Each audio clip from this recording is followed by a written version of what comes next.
I truly want to stress that I am immensely grateful, and beyond just the legal aspect of it is again also the confidence aspect. To me, that peace of mind is worth its weight in gold and more.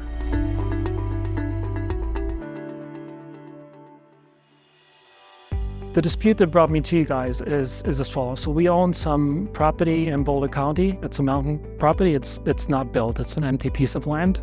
We have a neighbor who sits between our property and the main road, and there's a legal easement across his property. And currently that's a small private road.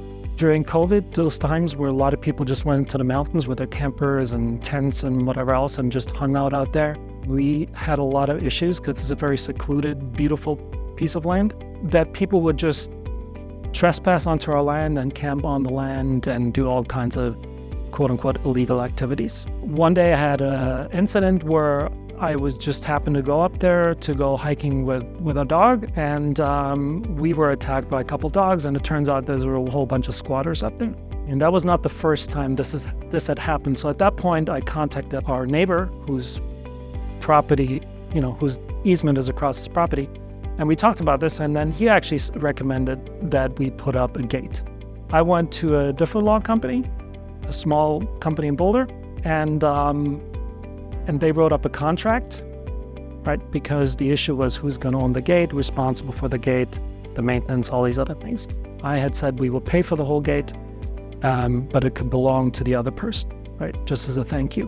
But somehow the contract got written up incorrectly, and it came across to the other party as if we were, in essence, borrowing him from his property and stealing part of the land where the gate was going to go into. So that whole thing exploded, meaning the owner threatened us. He threatened to block us from our land and all these other things. He threatened us if we ever step one foot on his property, it was take us to court. So, it was somewhat intimidating. And there was a whole bunch of additional threats, also physical threats. And this is where I went, truth be told, just onto Google. I just Googled around, right? And then you guys popped up. I watched the videos about the lawyers, right? And there was just something really just nice about these lawyers. Something very human, I would say, right? And I don't know, to me, just that appealed to me. And I just decided, I immediately realized my mistake, that I had gone with a smaller company, and it would have been better to go with somebody bigger who just has maybe more experience in this field.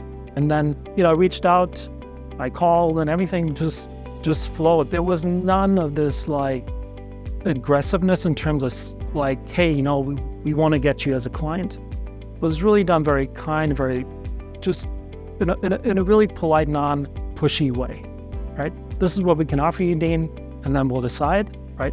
Both you and me will decide, right? And that's just a nice way to sort of, I think, engage new clients. So if somebody came to me and asked me whether they should use Robinson Henry, I would say just go and trust them, and they will not lead you astray.